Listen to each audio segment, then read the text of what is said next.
So Liezel, just to say thank you so much for doing this chat today. I'm really interested to look at your experience with ASD and your journey with that, and understand that, really to help raise awareness and to help clinicians like myself understand this more, and really, learn how we can help more, how we can work in ways that are not following that, like we said before, that sort of stereotypical idea of ASD, which you see in a lot of the kind of manuals and things, to really have a more nuanced understanding of it. So yeah, is that okay if I get going with some questions then and we go from there? Yeah, go for it. Brilliant.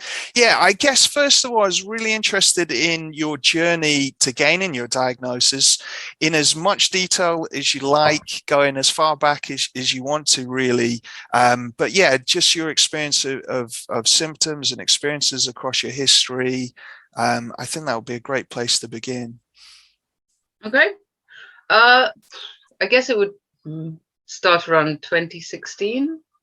So I was 36 at the time, working, and my boss said, "Did you," just as part of a random conversation, said, "You do know you have autism, right?" Right. Random. And I was like, "What?" She's like, "No, you definitely, you need to look into this." And then I mulled it for like 3 years. Sort of looked into it a little bit, but it's a bit scary. I mean, it's scary to kind of consider that there might be something up. So then, I don't know, things got worse for me. I don't even know where to begin. Oh my God. No, hold on. Let's start earlier. So when you grow up and you're autistic, or you have it, say you're poor sighted or whatever, you adapt, but you don't know you're adapting. You just adapt. Like, it's what you do, it's who you are. People tell you who you are. You're difficult, you're inflexible, you have black and white thinking, you go, oh, this is just who I am. Right. And all of that is fine when you're only responsible for yourself. And then when I fell pregnant, I had my patterns, what I was going to do, how I was going to control the situation, everything was going to work out. And then obviously when a child is born, the first thing they teach you is there is no manual, there is no control, there is no pattern, despite your best efforts and attempts. And I wanted to do it right, and I wanted to do it perfectly, and I couldn't do it. And that's when things started falling apart for me, slowly but surely. Is I couldn't work out how I can't manage this.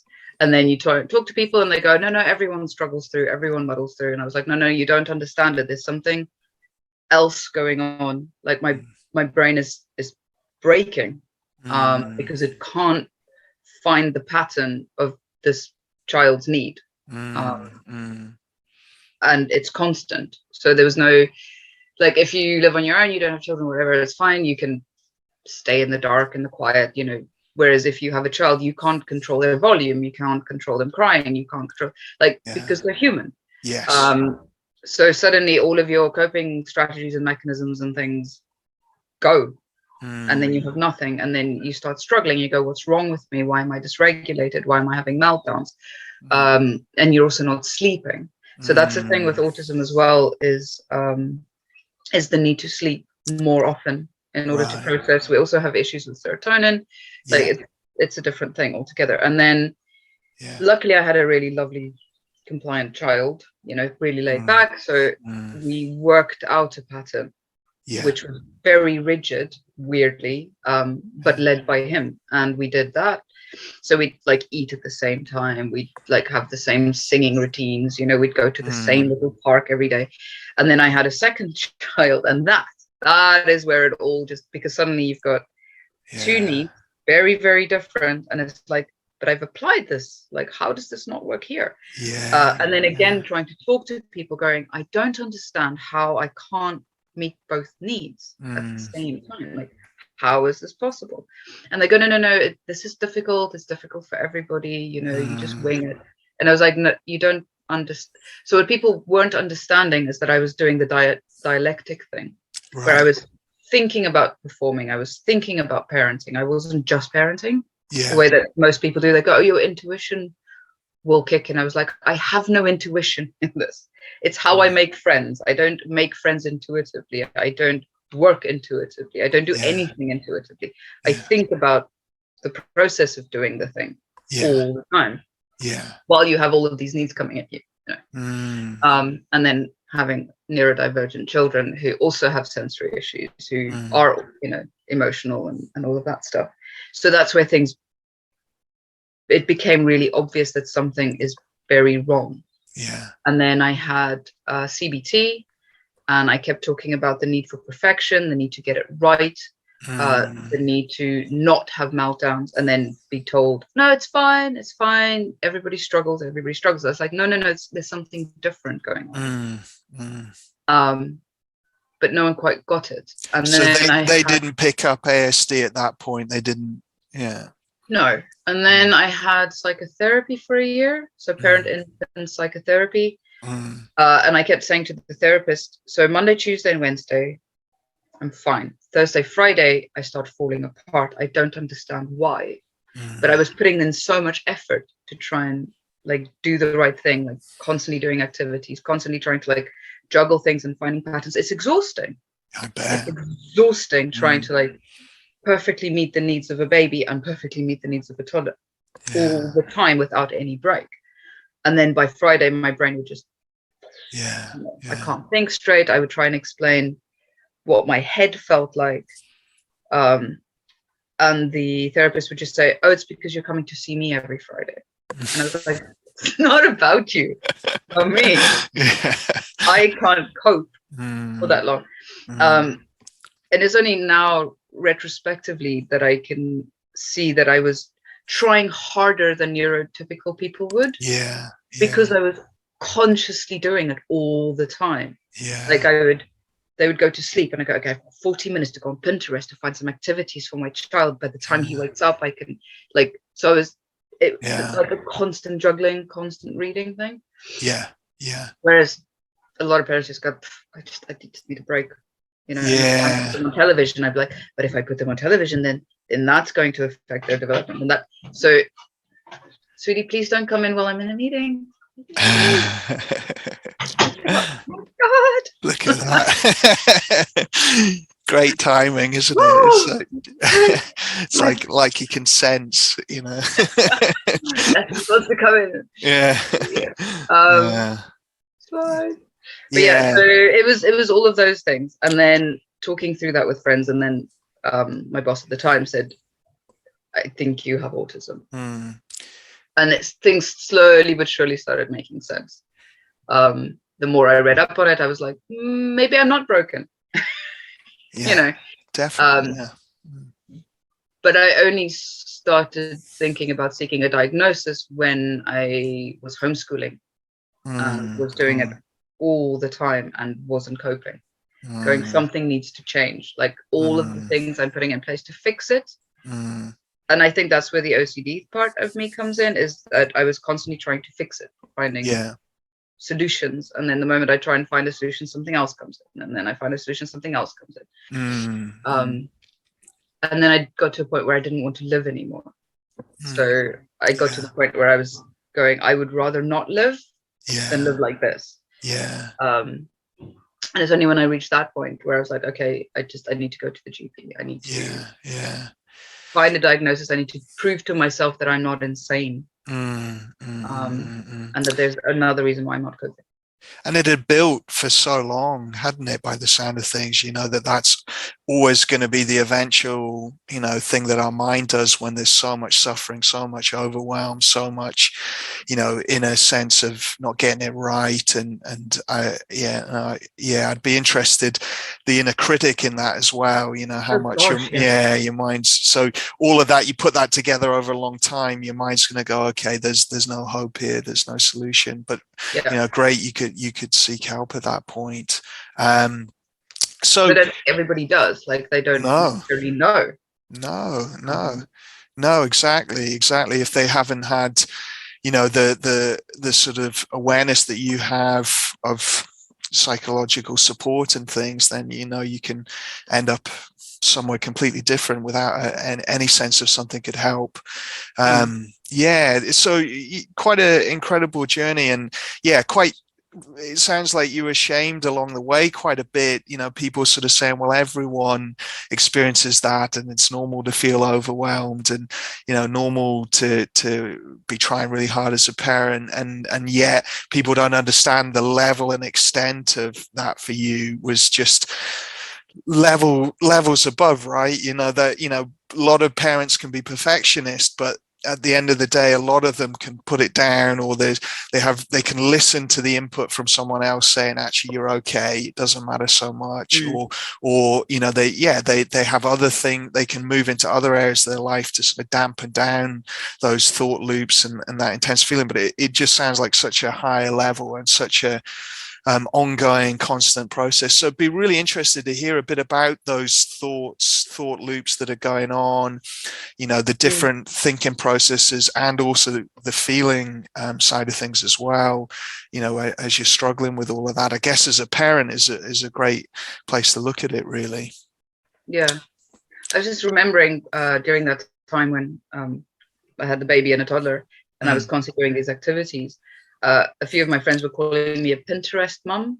Yeah. And had no understanding of the anxiety that was driving it. Yeah. So it wasn't a need to be performative, or a need to get it right and to be the right parent. It was coming from a deep sense of anxiety of, if I don't do these things, everything's going to fall apart.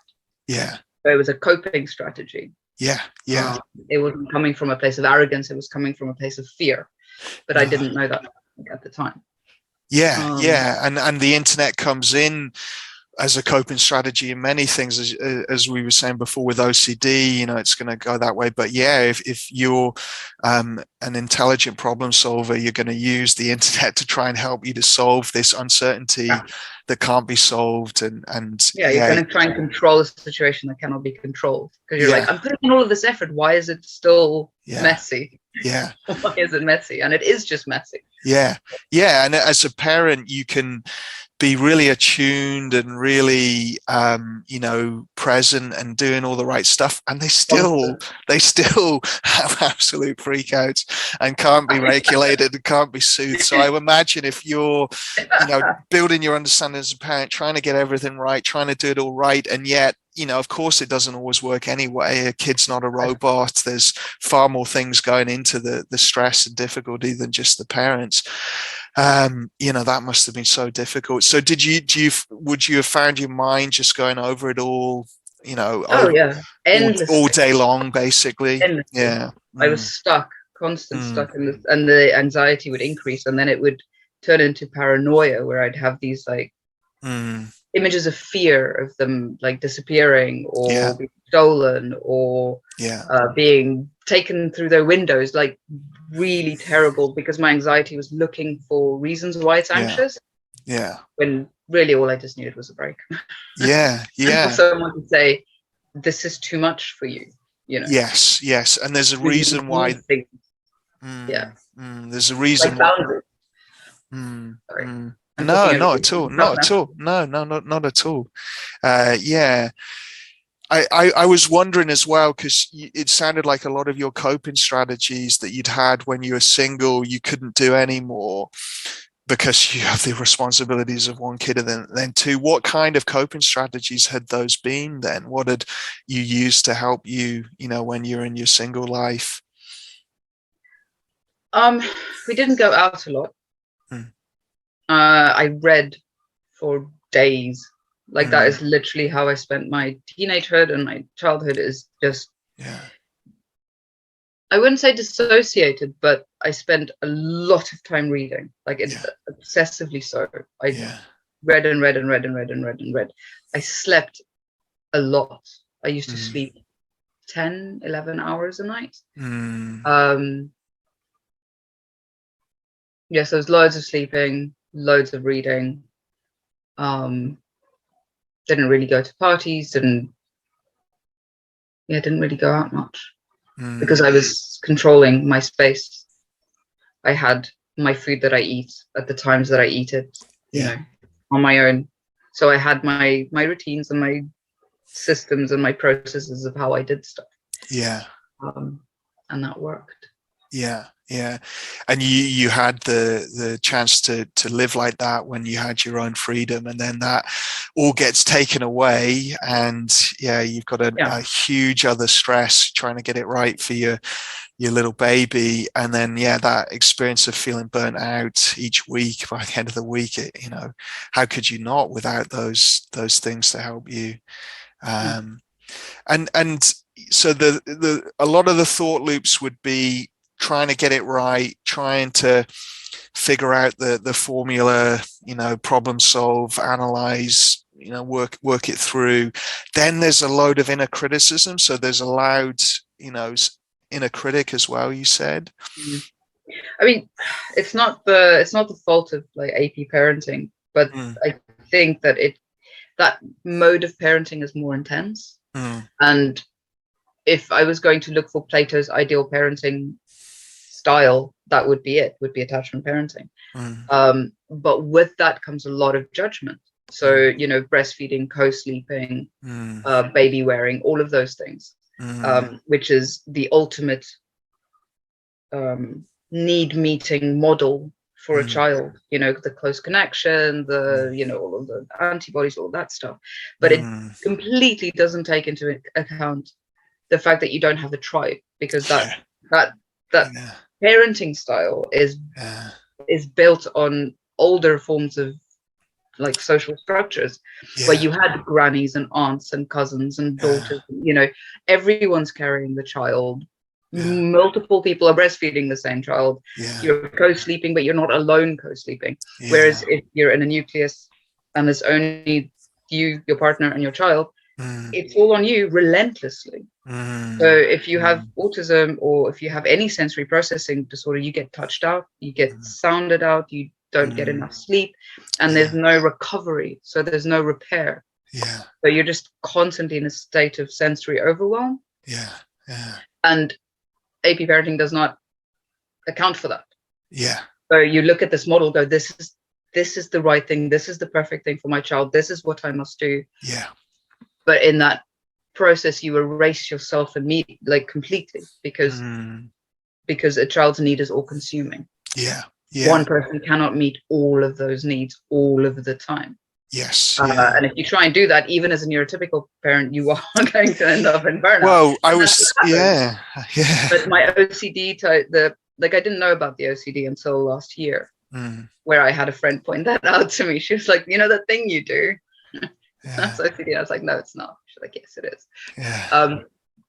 But that OCD part of like seeking that perfection meant that there was no other parenting style that was going to be good enough.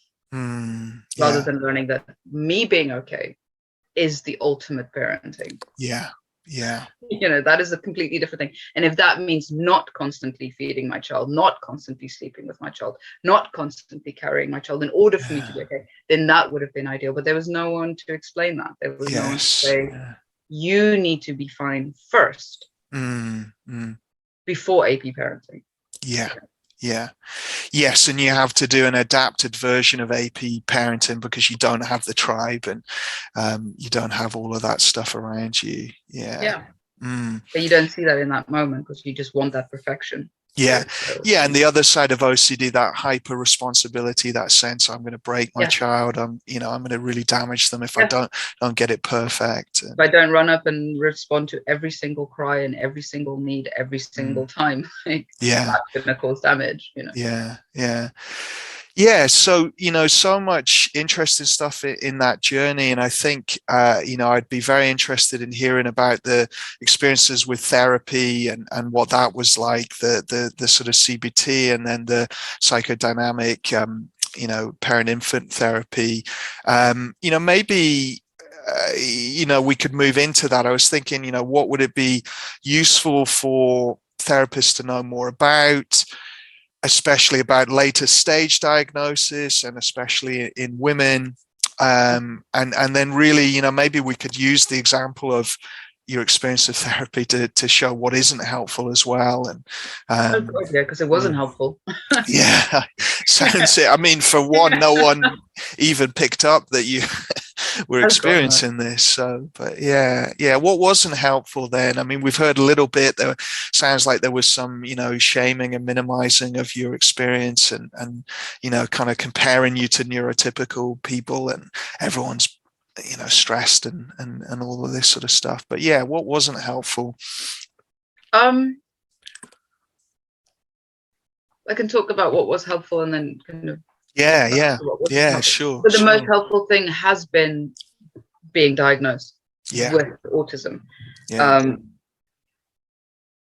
For my mental health, single-handedly, like, that has changed everything. And then the work that we've done on self-compassion, because the way that you work, that worked for me, was in saying that you can't, I mean, more so with the OCD stuff, is that you can't fix this. Like, you're not going to fix yourself out of being autistic. You're not going to fix yourself out of having OCD. You have to work around it, and you have to work with it. Yeah. And you have to accept it in yourself. And then the moment you have more self-compassion, other things will fall in place and other things will become easier. But if you're constantly trying to eradicate this thing, it makes it worse, and it entrenches your kind of reactivity to it. And I think that that's what was not working with therapy, is that the CBT was trying to fix my autism, was trying to fix my anxiety. And the OCD part was like, for every single fix you try and put in, I will find a way around it. So you can't put me through 6 sessions and then expect everything to be fine. You need to help me understand that this is my life now. And I will fix one thing and another thing will come up and another thing will come up, because it's a constant process of finding new ways of being anxious, rather than just going, I am feeling anxious right now, and I don't need to do anything about it. I don't need to find a reason for it.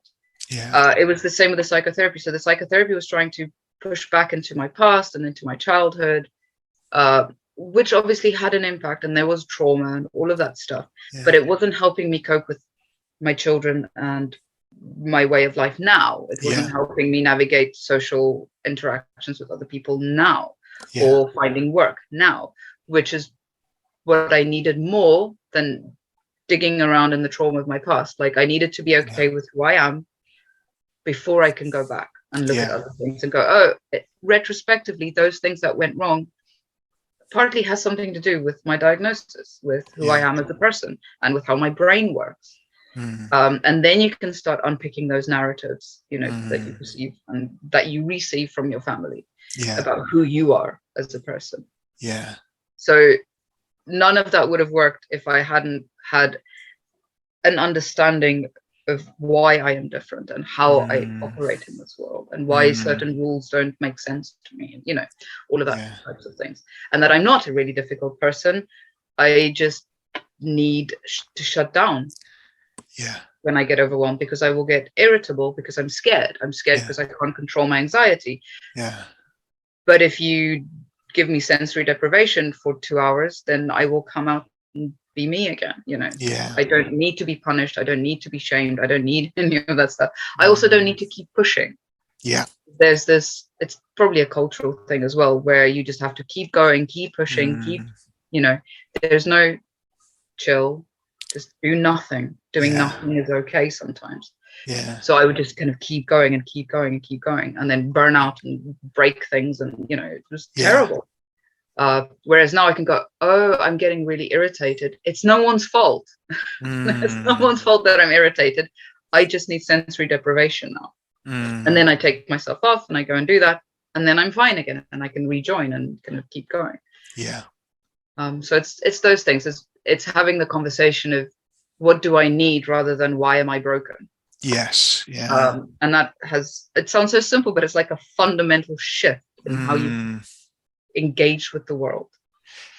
And it's such a compassionate message, isn't it, really, to and it sounds like the diagnosis to some degree is very validating, really. It validates your experience, and it sort of empathizes and makes sense of why it's some of the typical approaches for anxiety disorders and OCD might not be appropriate. well, certainly aren't appropriate to be applied in a very intense, push, go for it way, which actually isn't always helpful for neurotypical people either, depending on attachment history and other things in the past. I think sometimes if people have good, secure attachment and somehow they've found their way into OCD or anxiety, then pushing very hard can work for a small number of people, but there's huge dropout rates in those types of therapies and approaches. So to do something that is more balanced makes sense. And one of my supervisors, she talks about having the comfort zone, the learning zone, and the burning out zone.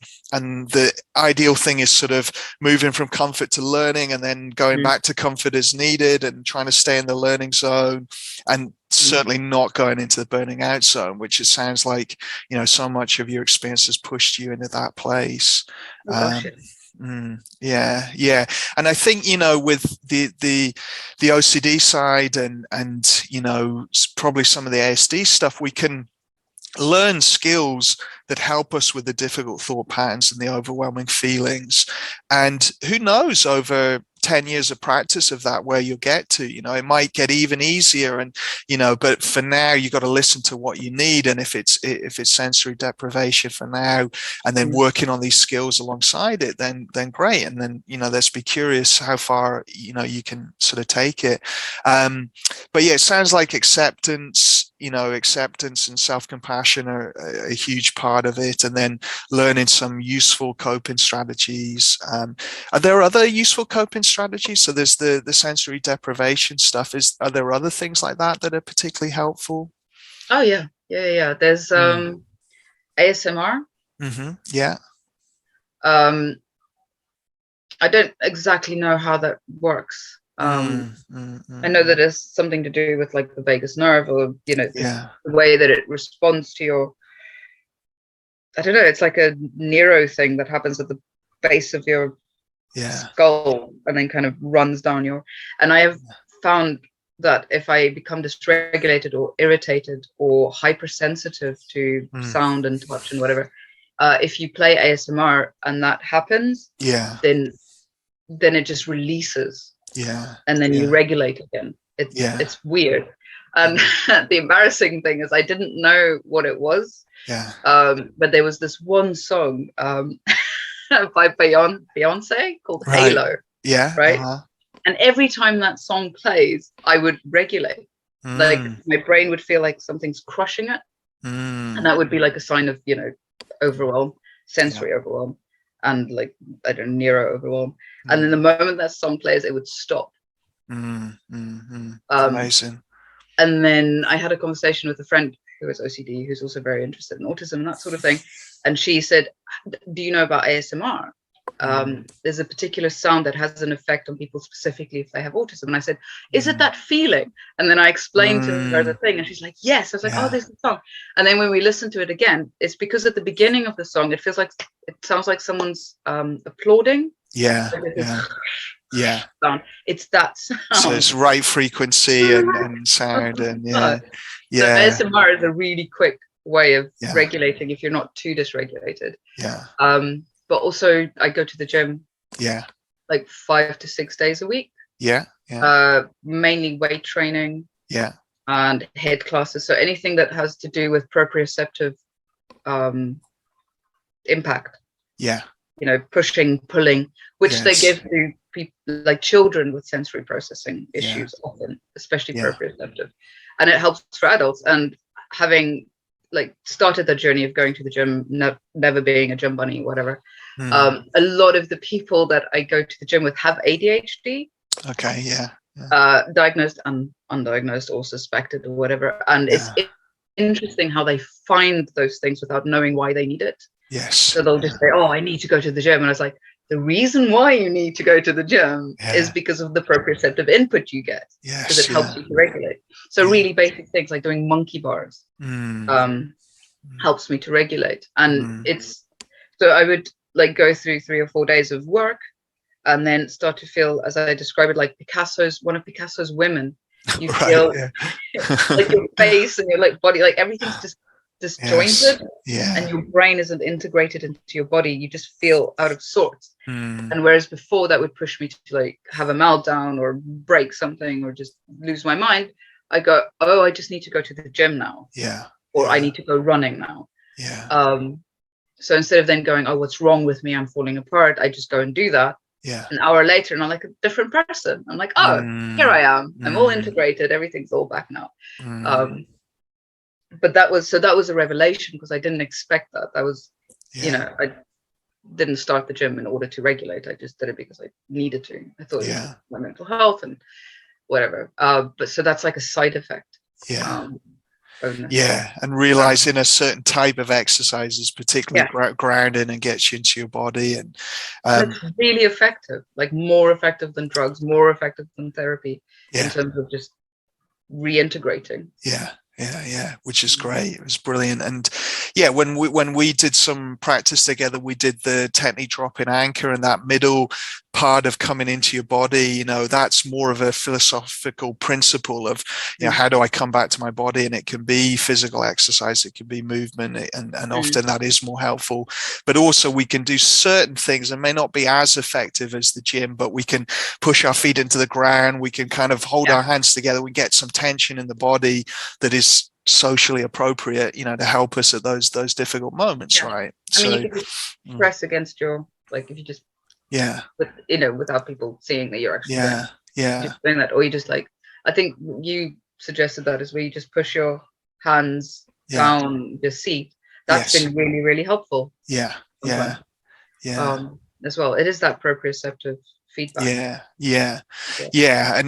all of this is very relevant. I mean, you talked about trauma before, but it's a lot of the same principles for working with trauma, and a lot of the presentation can overlap and be very similar at times, really. And I'd be interested in because it sounds like there are different degrees of activation in the emotion and the different emotions that you're experiencing. Be interesting to know the sort of sometimes the range of that, the kind of baseline anxiety or other difficult emotions that might be there versus mid-level versus meltdown, which is obviously talked about a lot in the ASD world. What's it like across that range? And then we could maybe think about what helps as well. That's such a huge topic. Okay.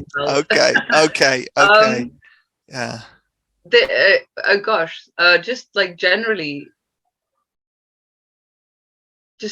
the emotion or the feelings that I go through is embarrassment and concern constantly about what I say to people, like how conversations land. So that's not, I wouldn't class that as anxiety. For me, that's just how I live. I'll say something like, is that okay? Is that not okay? So there's a lot of wondering, which sometimes goes into worrying, but often just wondering. That is actually quite constant. It's like, this person hasn't texted me in 3 days. Are we okay? Are we not okay? There's no smiley on that thing. Is this okay? Is this not okay? So there's a lot of that. But if we go into heightened emotions, fear is probably one of the driving factors in most things. The fear of getting things wrong, the fear of being too much, the fear of not being productive enough, the fear of missing opportunities. Like, I don't know, there's like a lot of many things of saying something disastrous or doing something disastrous or not doing something that you should have done,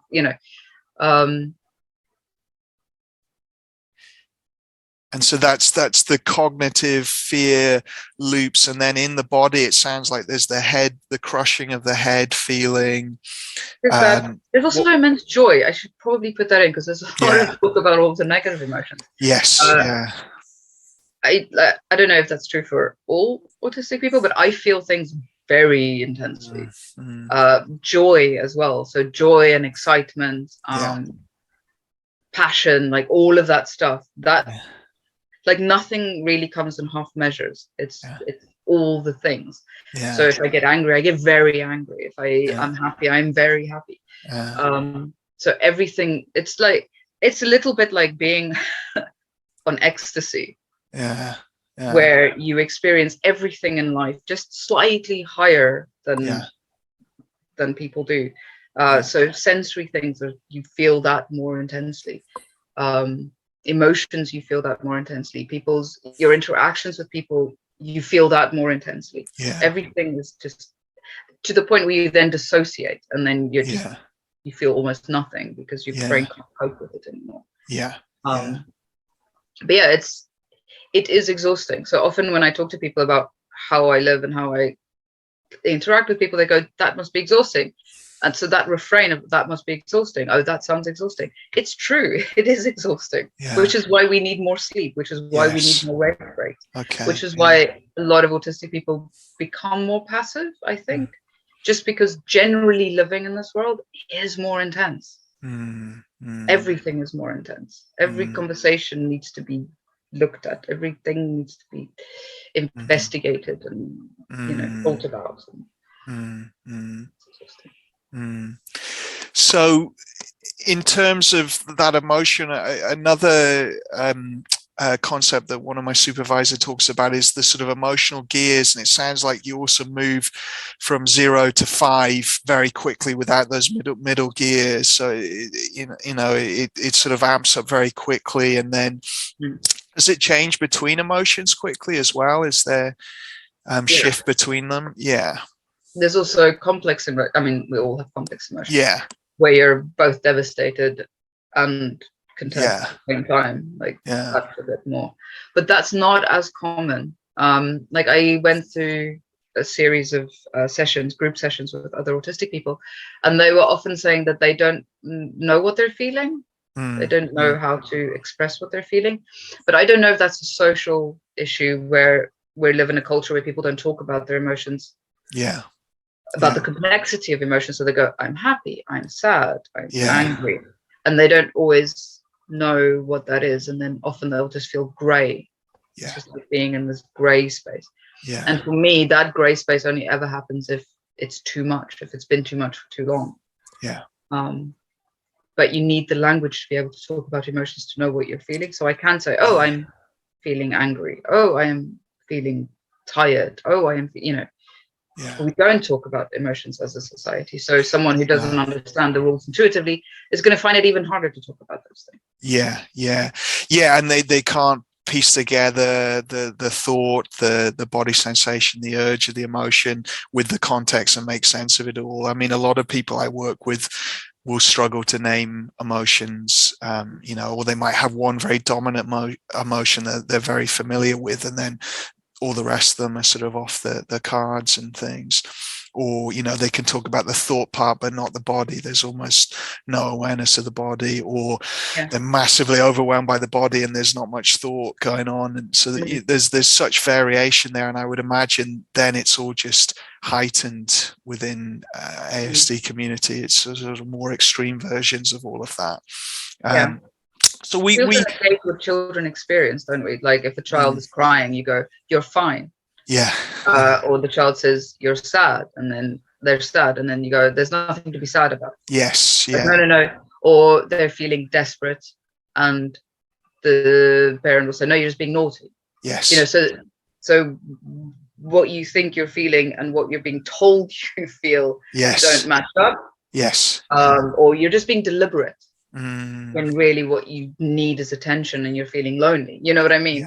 So the messages you're receiving doesn't match what you're experiencing. So how then as an adult can you go, what I'm experiencing? Because the message you've been getting is the opposite of and there's hundreds of those micro moments as a parent, isn't there? All day long you're having those little emotional interactions. So if every time someone's saying, oh, you've got nothing to be upset about, or don't be angry at me, or all that sort of stuff, you're not really scared. Come on, be a big boy, big girl. And then, not to mention distraction, which is really the go-to emotion regulation that's taught to all kids. As soon as a kid's upset, it's like, look at this toy or look at that over there. And, we're taught to distract. And then we're seeing with someone with your experience, how could you use distraction when it's that intense and overwhelming? I mean, maybe earlier down the emotion activation, there are things that can help ASM and exercise and other things, but in that really intense place, how can you distract, which again, acceptance and self-compassion can help there. Yeah, no, that just feels manipulative.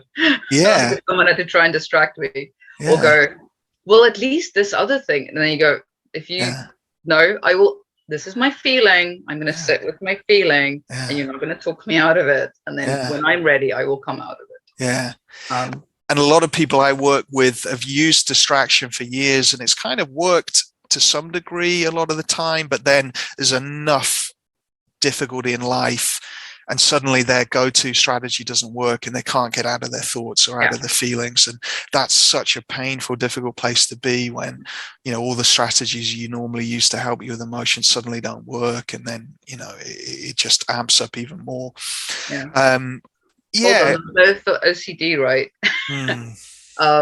If you get stuck in a thought loop, the best thing for it is distraction. I have found.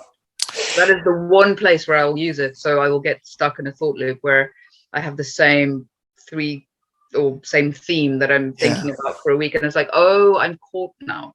Yeah. I just need to focus on something else. Because there is no sitting with that feeling, because sitting with that feeling just entrenches the thought loop. Yeah, and I think this is quite a subtle and useful point, because I think, in acceptance and commitment therapy, we would talk about noticing and refocusing or acknowledging or allowing something to be in the background whilst you focus on something that matters, which is subtly different to distraction in this frame. Distraction typically is, I'm going to focus enough on this thing that this other thing's going to go away. And sometimes it does do that.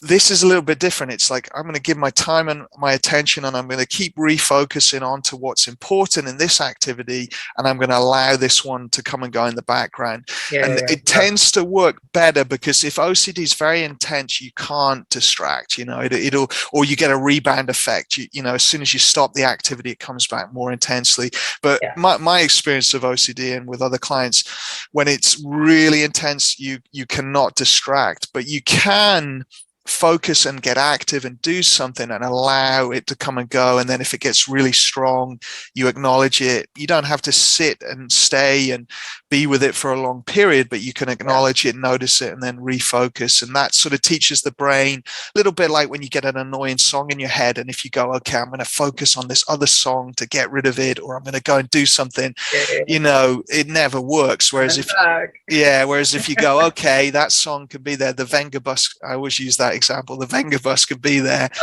I'll allow that to be there, and then I'm going to go do something I care about, which is it's like some people, when they talk about distraction, that is what they mean. So there's an overlap, but other times people are like, no, I'm going to distract and get rid of this. And that's the problematic one, really. Yeah. But you're also not accepting it. Yeah. Because you're going, oh, I'm going to put it away, and I'm going to, whereas it's different to just go, oh, I'm aware that this is happening. Right? There's an awareness. There's no trying to run away from it or hide from it, or it's just, but I'm just going to focus on this other thing now. And then that's okay. I think that the reason why I brought it up is because it took me so long to learn to sit with my feelings. We don't sit with our feelings.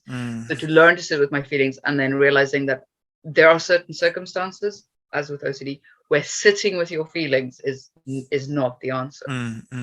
It is the answer to focus on something that matters. Okay. And I struggled with that, because there was a point where I believed I had to sit with those feelings, and not realizing that I was caught just in the loop, like it was just entrenching. It was and it was causing more fusion with the thoughts and more caught up with them. That makes sense. The moment I realized that's what they were, I was like, oh, okay, I can just go and make a puppet now, or I can just go and phone a friend or read a book, or, I don't need to sit with this, because it isn't what it wants what it's trying to tell me it is. It's like it was trying to control me and tell me that no, you need to sit with this. Yeah. That's the psychologically mature thing to do. Yeah. And I think sitting with an emotion is interesting, because I think sometimes, we can sit with emotion for different functions. We can sit with it to learn what it's telling us. Is it telling me anything about my past, my current context, or where I want to go in my life? And that could be useful. We could sit with it to create more acceptance, more allowance, and sometimes expression, if it's sadness or grief, allowing that process to happen and to be with it. But it depends on the function of sitting with it, really, is whether it's useful or not. Is this a life enhancing function that I'm sitting with it, or am I, other people with depression will sit with an emotion and it is just making them either more ruminative or more focused on the pain in a judgmental way rather than a mindful way. And it, makes the whole thing worse. So I think it's an important point. It's like, why am I sitting with it? Does it help? The benchmark is always, does it help me? Does it help me live my life? If it does, then great. If it doesn't, then not. I think, it related to that and that interface between ASD and OCD. I know that you had some experience of exposure and response prevention, which is typical for OCD. I think it'd be interesting for us to even touch on that, where that can be difficult for someone with ASD, perhaps given that intense, push towards exposure sometimes, not always, not all clinicians, but sometimes. Yeah, like I had a conversation with a deputy head of a special school for kids with autism, autistic children. Sorry, I know this is person first thing. I was saying to her, I can't work out the difference between ERP and ABA. The ABA is, in my opinion, a very damaging, unhelpful therapy. I don't even want to call it a therapy for autistic kids to try and normalize their behavior. But because they don't understand what's happening, it's basically just like a Pavlovian response thing. And it distresses them because you're putting them under really stressful conditions repeatedly to make them okay with it. And I was like, how is that different from ERP?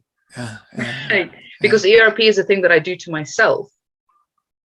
And I think that's where the subtle difference for me is if I am in control of it, if I am doing it because I choose it, it is going to be helpful. If it is done to me, then I don't want it.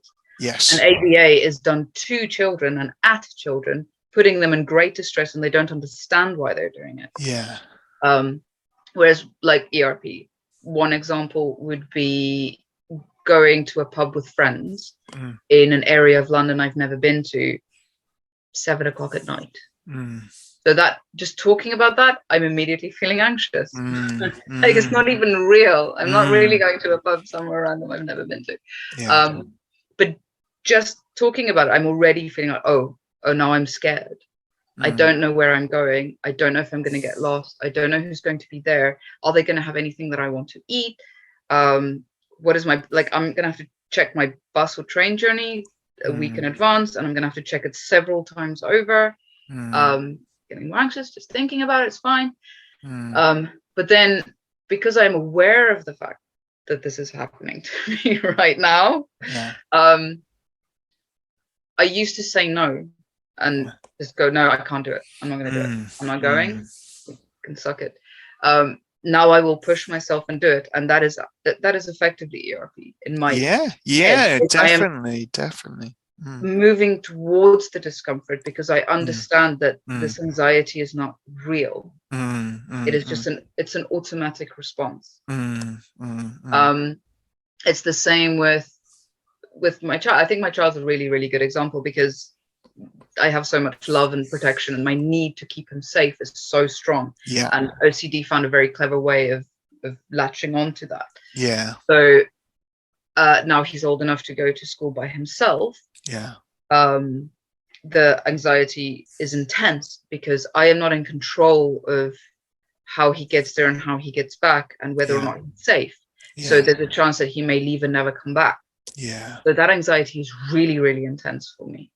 And before I had the autism diagnosis and then learning about OCD, I would justify it and go, no, but it is my duty as a parent to keep him safe, and therefore I will drop him off and pick him up. Yeah. And I will change the world around us in order to be able to control that situation, like give up my work, give up, in order to do that, because the intuition, I'm going to say intuition because that's what it feels like, is so overwhelming that it has to be right. And I've done really damaging things like give up my work a few years ago in order to try and fulfill this, to deal with this anxiety about wanting to keep him safe. Whereas now I let him go. I understand that it is me and that it's not about whether or not the world is dangerous or safe, whatever. It's about what I'm feeling, what I'm going through. But in order to manage that, I gave him a smartphone so I can track his movements. So it's also about finding your level of ERP that you are comfortable with, which is the point I'm trying to get to. You can't push me. You can't push me to just let him go and come back with no control. Like it is overwhelming. I feel anxious just talking about it. Oh my God. But my way of finding a halfway point of ERP is having that tracker. So I will only look at it once, and that is when he's coming home, just to know that he's on his way home. That's it. I don't check it throughout the day. I don't check it any other time. Once. I allow myself once. So, okay, he is on the bus. Everything's going to be fine. So I think that is the thing with ERP, is you need to have some sense of control over it.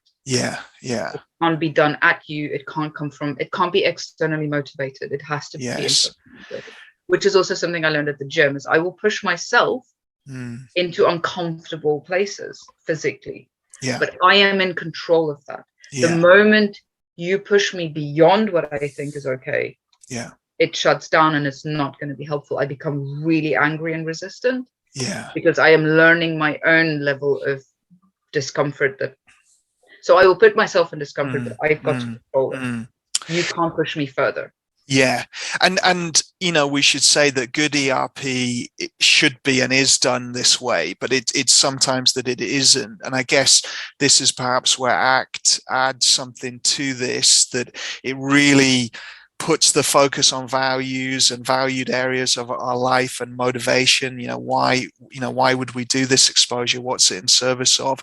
Front and center, to build that motivation for the person doing the exposure, to be willing to face that difficult stuff, and to find a level that's right. Paul Gilbert, another big inspiration for me in compassion focused therapy, says, if our safety behaviors work, then they're good. Like if you're a mountain climber, you're not going to tell them to stop doing their safety behaviors of checking their equipment and even checking a few times to make sure they're safe. And so if something does help and it's not growing, it's not becoming a problematic behavior, it's the one check. And and also we're this is part of London where it's not it's not unsensible to think about your child in that way, I think, and for sure. So I think that makes a lot of sense. So it's sort of the willingness to do exposure, the sense of control and agency, the grading it at the right level. And that might be different for a neurotypical person to an ASD person, because, we don't want to go into that burning out zone. We want to be in the learning zone. And it could be so easy for a clinician to apply stereotypical exposure hierarchy that is just too many steps too soon. A brave, courageous person like yourself would do it and then be just burnt out and not functioning, and being pushed into really I guess it often leads to depression, that approach to or rage or rage. I think what's really helpful for me is to understand that underlying any anxiety and control, because obviously with ASD there's a lot of controlling behaviors. I mean, even for young children, they want to control their environment the whole time. Underneath all of that is fear. Fear is the thing. So if you're pushing more fear onto someone, that it's fear and lack of control, or feeling out of control. Yeah. So putting in back some control into that will make a difference. Whereas if you're a therapist that feels that, you know, ERP is going to be a good, if you're in control of all of that and the other person has no control, you are literally just going to reinforce that fear. Yeah. Because fear is the underlying thing in all of it. Yeah. And if pushed really far, we have meltdowns, which, you know, in some ways we could think of as a sort of shutdown, freeze, you know, trauma response. Really, it's you know, 100%. So, you know, no one's going to learn in that place. It's the same in trauma. I've had clients, you know, that have you know, they have PTSD symptoms so bad that they have seizures and things like that. And they've had people trying to do exposure and they're just having seizures. And you think, like, how on earth am I going to learn in that place? You know, so, no, you know, not. yeah. So that, you know, again, a compassionate approach to exposure and, you know, a values-based, you know, willingness approach to exposure makes a lot of sense here, really. And, you know, a good CBT RP person is going to do that. So we shouldn't, you know, like, it's maybe this is a point around people applying ERP in a sort of one size fits all, maybe slightly didactic teacher, you know, controlling sort of way. So we could say probably more about therapy. There's probably you know, we could probably have another call about this. So, you know, maybe we have that in mind, and we could certainly come back to that. But I guess I was also interested in spending some time with the social side of it, you know, the sort of how social connection can help, what types of social support, what types of, and then perhaps what makes things difficult and is challenging as well. So would that be okay to move into that a little bit, the sort of social connection side? Yeah. I mean, that's a minefield, but we can find a way around it. Gently find a way around it. Yeah, I mean, I guess, you know, if you could speak to a younger version of yourself struggling, you know, struggling with this, you know, what would you tell them about social connection and how to navigate it, how to use it to help you really with your well-being? I mean, interestingly, if I have to talk to a younger version of myself, that younger version of myself would not be open to that. Well, that's a good point. Yeah. My younger version was very, very black and white. Okay. Very self-assured. I can talk how I navigated friendships and that sort of thing. Yeah. So I didn't know I needed friends until I was 11. Did my own thing, really. School, at home, I read a lot, obviously. I spent a lot of time on my own, just doing my own thing. I had a imaginary friend. I found dealing with other kids really difficult because they're very random. Yeah, still are. And then when I was 11, I realized that I'm different. And I'm being treated like I'm different, so I should probably get some friends. So I would watch them and like what they were into, what they were interested in. Like they used to exchange these little notepad things, and I was like, oh, okay. So I just need to go and get some of those, and then trade. Like that's what they do. They trade. So then I would go and buy all of the things, and then go and trade with them and try to make friends. But I would like make friends and lose friends, and you know, because I couldn't hold on to any of them. I didn't really understand all of those. Like they had these really complex drama and dynamics that didn't interest me at all. I think we should probably talk about that because that's a main theme in autism. Yeah. Isn't oh god. Just saying things, you know, up front and without meaning offense, being really direct. And offensive and inappropriate at times. Yeah. Because you don't understand the subtleties of what is and isn't acceptable, or even if you do understand it, you don't believe in it. So right now, I understand that there are certain things I can't say in certain, you know, contexts. Yeah. but it doesn't mean I believe it. It doesn't mean that I subscribe to it. I just understand that I shouldn't do this.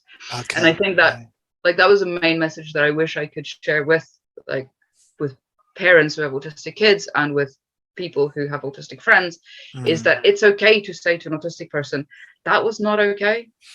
So rather than excuse it because they are autistic, help them. Like I needed help. I needed someone to say to me, what you just said was rude, but without shaming me. It's like a matter of fact thing. Like it's not okay to say these things to these people. It's not sort of factually naming the behavior and teaching you the context. And then you go, oh, I see. Yeah, I can see how that would be offensive without feeling it. So I can't be like, I can't feel necessarily why something is offensive or not offensive. And if you receive academically why it's not why it is, and if you receive that pattern coming back, does it land differently for you as well? You know, if another autistic person was very direct and matter of fact, does it sort of make sense that way? You know, when So I found something that was very difficult for me is not being able to side with anyone, because someone would say something and then the other person would say something and then they try and triangulate. Like triangulation is a really common thing. And it's like, I can't, but what this person's saying is making sense, and what this person did kind of wasn't okay. But then you know, so it's like seeing the whole picture and then being impartial. Like that that apparently is not a very welcome thing. And is not being confused quite often by the subtleties that of interaction that I can't quite. So I know I'm doing it wrong, but I don't know how I'm doing it wrong or how to fix it. And it's exhausting, and I'm just like, I don't want to do this right now. I just want to make fart jokes or something like just really simple, really basic. I was thinking my teenage self, because the expectation is really clear and the rules were a lot clearer. And would you say is that something that can be typical in women with autism and perhaps women who get a later stage diagnosis as well, that you're sort of having to learn flexibly to play these different rules in different contexts and sort of make sense of it, and it's really stressful and really tough and really overwhelming, but you get super good at adapting that set of rules to different places? Yeah, I'd say so. I mean, from the autistic women I've spoken to. So I started this Quarks Female Autism Network to try and bring more autistic women, especially those with late diagnosis or those who think they've got autism, together so that we could talk about these things. And that is a common theme, is how we navigate social interactions and how we often feel that we don't fit any box. With, what our gender expectations are. And what our social expectations are. So what we also find is that we tend to cling together as well. Like once you find another person, so you'd say, oh, it's another weird person, I'm weird, this person's weird. Because suddenly you feel safe and it's less exhausting to just be together. So you know that if you say something offensive, the other person's just going to go, dude, don't say things like that. And you go, oh yeah, I forgot, I shouldn't really do that. And there's no fear of rejection in that way, because you have this mutual understanding of it's okay to not get it right. It's okay to be a messy human. It's okay to not understand the rules.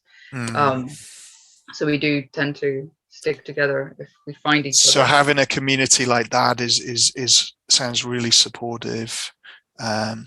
What about when you're interfacing with more neurotypical people? What do your friends who are good at who are perhaps more understanding, more able to navigate those different behaviors from you? I have a fair few neurotypical friends who tend to call me quirky, and they kind of accept me as the loving little weird one, without a full understanding. Because it's like collecting dolls, isn't it? You always want the quirky thing. That's it's an interesting metaphor. It's true though. It's true. We all want the fun weird one. but having spoken to them then about my diagnosis, and they go, oh, that makes a lot of sense. Like I just thought that you were trying to be difficult, or I thought you were trying to be different. And they, I don't know if we should bring that up, but there is quite a lot of me saying, well, so this happens because of autism, and they go, no, but everybody experiences that. Yeah. Or like I'll have a conversation and, you know, say, so retrospectively, all of these things that have been happening, you know, it's because my brain works differently. And they go, yeah, but we all have that. We all are, you know, so that we're all a little bit autistic thing has happened. And I used to get a little bit offended by that, thinking, but you're not seeing me. You're not fully understanding the difference. So it feels like you're kind of undermining my reality. And then just realize that that is typical of neurotypical people, because they cannot see, you know, I mean, even for neurodivergent people can't always see beyond themselves. So they're trying to relate it back to their own experience. And I guess, would it be fair to say that with what we're learning about neurodiversity to some degree is that there are quite broad, wide spectrums, and that, you know, so there might be some shared experience in little ways, but it's just not in any way the level of disorder or impairment, functional impairment, or distress, or intensity of symptoms, intensity, you know.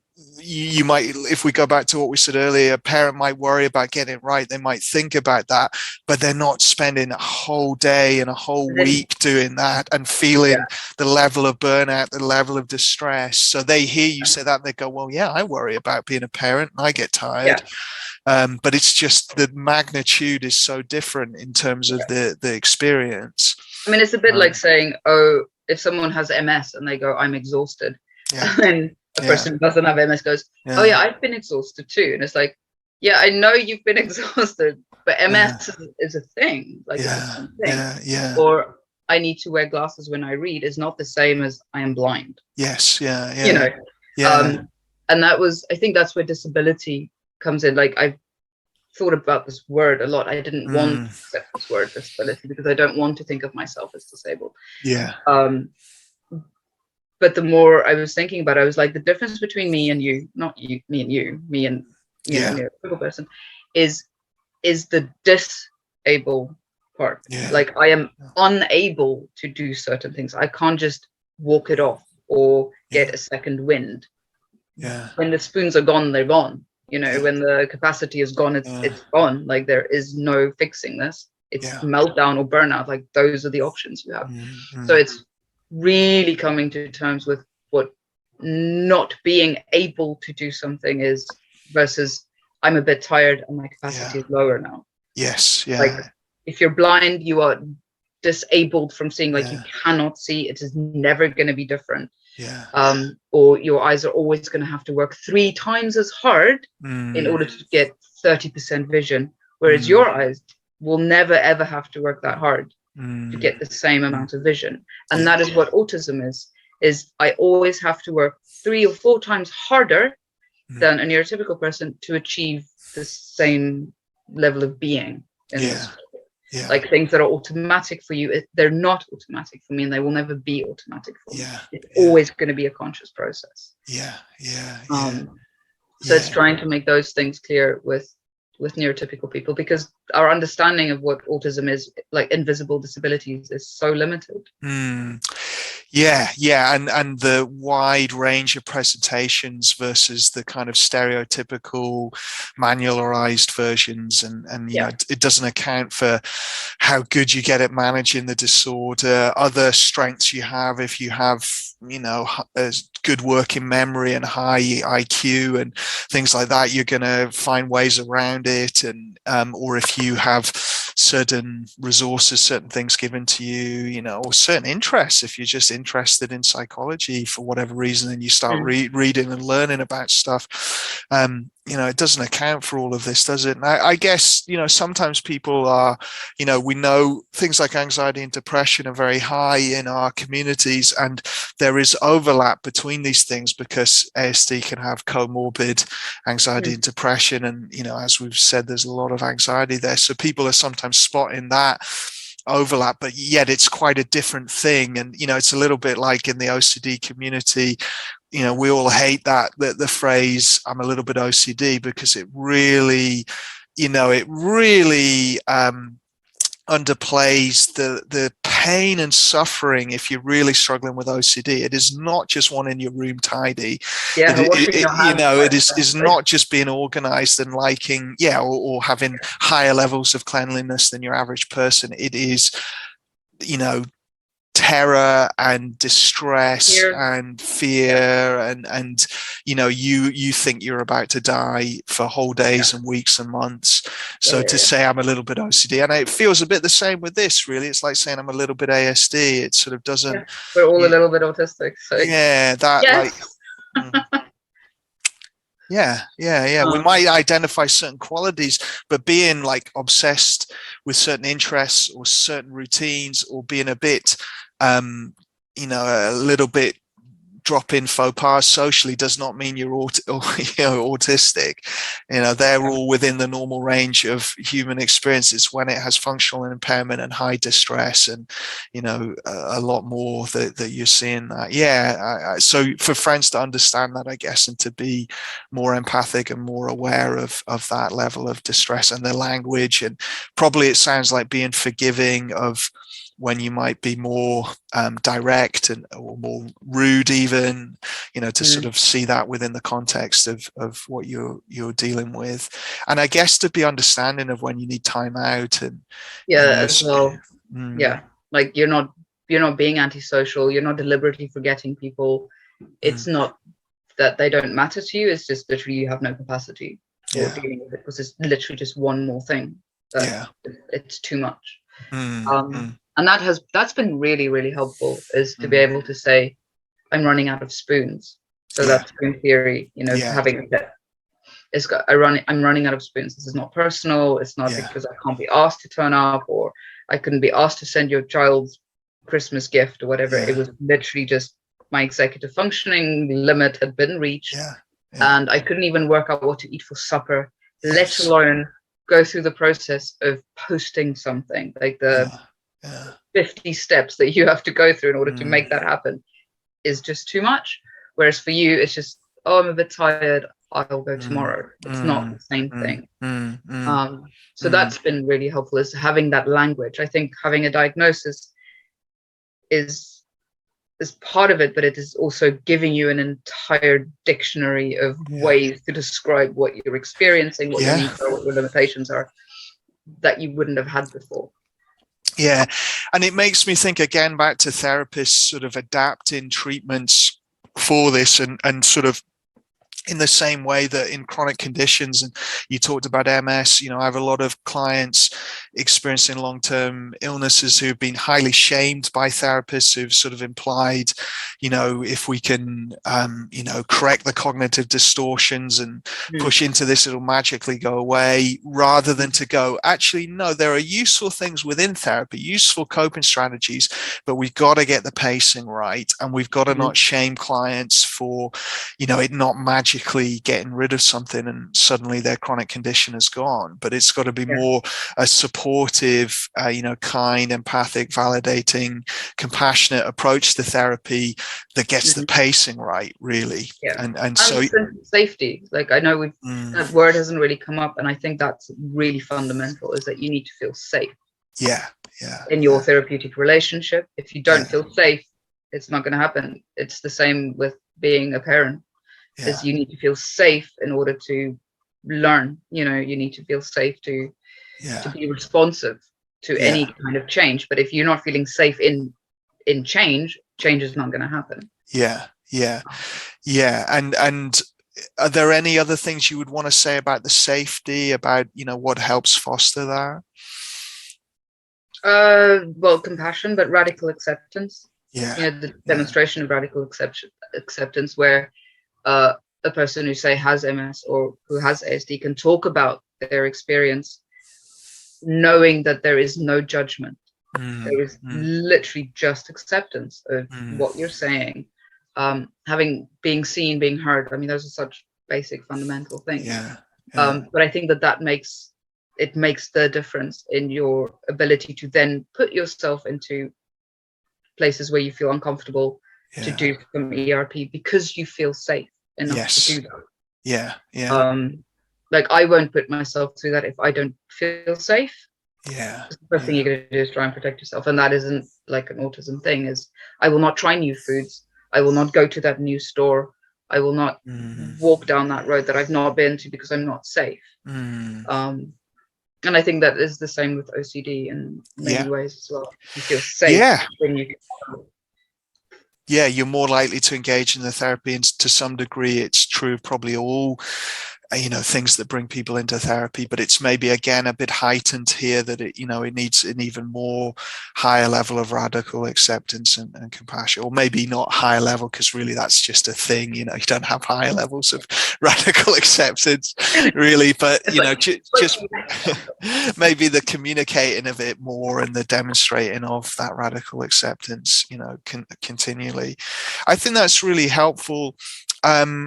Anything else we would want to say to clinicians? I guess I wondered about that point of if a clinician suspects their client has ASD, how would you have any thoughts about how they might approach that? And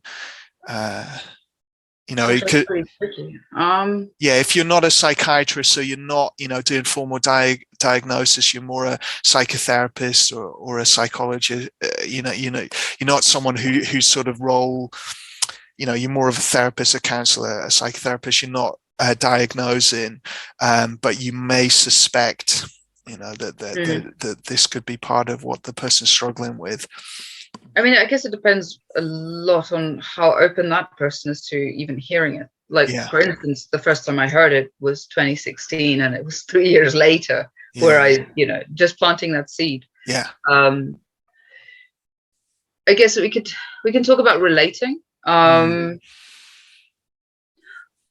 people love to relate. It's a thing. We do like to relate. We do like to connect. Whereas they say that you have no interest in whatever in other people, but it's not true.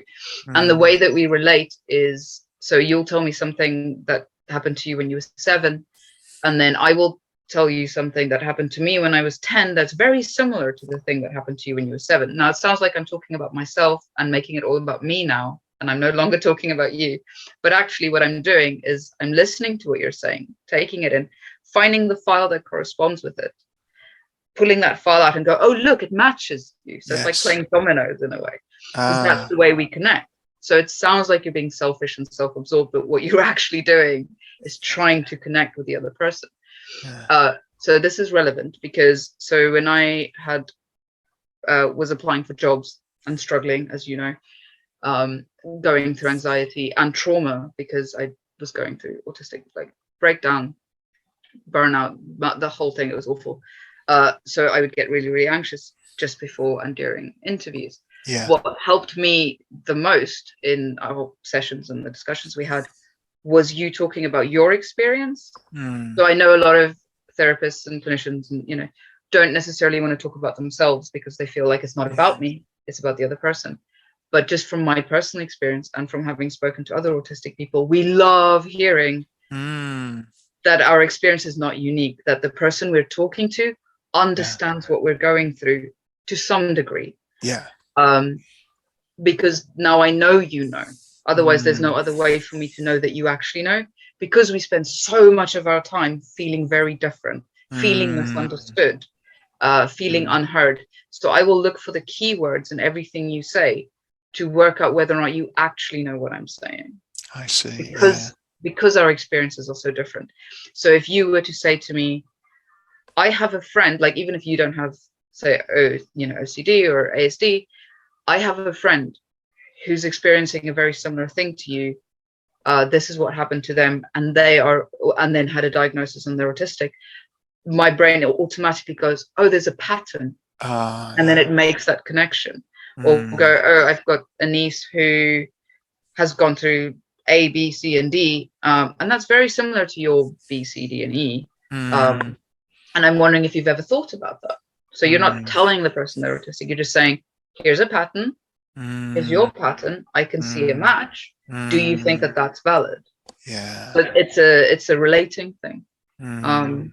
I've just covered Mm. like 4 really different points. Really helpful though, really helpful. So yeah, that Um, kind of relating of experience, like matching the experience to show that you're connecting. The that's what we self-disclosure do. from yeah, self-disclosure from therapists being useful in terms of safety and trust as one thing, but then also maybe in how you would raise a diagnosis, or how a diagnosis could be helpful to share. You know, my friend found it was a real game changer. They had these patterns of behavior, they were struggling with this, and Yeah. it could match. I think that that's incredibly helpful, really useful stuff. And I think self-disclosure is one of the real advantages of acceptance and commitment therapy and compassion-focused therapy. That the two therapies that I love, they're very about shared common humanity. We all struggle with these difficulties. I share my experience with OCD, anxiety, depersonalization, all that sort of stuff all the time, and depression. And I think people often say it's helpful. We have to make sure it's in the service of the client, and it's not me just getting a buzz out of saying my story. But if it's helpful, then and that's really good. Was there anything else from those sessions we did, if we think about jobs, that was helpful for that moment? So some of the self-disclosure, some of the anchoring and grounding skills we talked about, some of That was very helpful. self-compassion. The self-compassion was huge, but also having then the courage to say, this is what I'm experiencing. Yeah. In the moment. So to the people doing the interview, rather than trying to, rather than trying to run away from it, because trying to make it not happen, which is something we've talked about before, is that you're not distracting, you're not trying to like fix it. That was the game changer, is this is going to keep happening. I just need to find a way to soften around this thing that's happening to me. And to be honest about it and open about it, and just to own it. What it is. Like, that made a huge difference. Because the context of that was in the interviews you'd been going to, you'd been having a lot of panic attacks and meltdowns, really, that had meant you couldn't talk, you couldn't engage, you couldn't do the interview. And we explored whether actually just naming that can happen, and that's a thing that can show up, and it won't affect me in my job. And I'm very it comes out in this specific context, or there are ways of working with it if it comes out in my job. It's not the same as being under pressure in that room in that way. It's very specific to it's basically performance anxiety and interviews, and then compounded by, and I think that's why there's so much trauma and ASD overlap, is that being autistic can be traumatizing because of the things we experience, because of being out of control, not having any sense of understanding of what's happening to you, is a very scary place to be. And in our sessions, what you helped me to do is gain a language around it, and a way of understanding what's happening, and then how to manage it rather than eradicate it. So noticing and naming it, putting it into language, being aware. And then a lot of compassion. A lot of compassion. And then even if it doesn't work out. And I think that's one of the key things with compassion and exposure work, is actually to be compassionate for if the worst case thing happens, to know if I have a complete meltdown and it goes wrong, I'm going to be kind to myself. I'm going to support myself.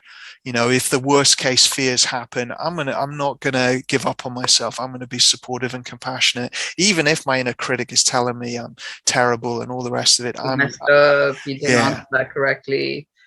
My compassionate self is going to be there saying, I didn't choose that. I didn't choose my brain to do that, and choose from my history and all my context. And I'm working with this the best I can. And I'm going to be kind to myself here. and I'm going to keep going. Yeah. And I'm going to do it again and again and again, and eventually it's going to work out. I mean, specifically in recruitment as well, because being in HR as a field, I know that it's not personal. I know that you can have 3 really great candidates and still have to choose one, and the other 2, it doesn't mean that they're not great. It just means that they're either not right for the organization, or someone just happened to have exactly the experience and skills and background that you needed. And it says nothing about the other people. So to know that, you know, theoretically, and to experience it on the receiving end, where it's so easy to go, oh, it's me, I messed up, I did something wrong, I didn't get that perfectly. To have that self-compassion and go, I did my best, and this is not just about me. Definitely. There are other factors. So really supporting yourself that way, you know, no matter how it goes. Wonderful. And in a way, I wonder if that's a good point for us to, you know, end on, in terms of really, you know, what has helped you navigate, you know, some of the challenges, and particularly in that work context. But I guess we've covered a whole lot of ground, and so really appreciate you really sharing all of your experience, and, you know, with such clarity and such heart. And for me, you know, I've learned absolutely tons today that is going to help me with a lot of clients that I work with. So I really appreciate that. And I hope, you know, this is useful for people out there, you know, experiencing these challenges. So yeah, really, really grateful for your time, Liezel. Thank you for meeting with me, asking awkward questions.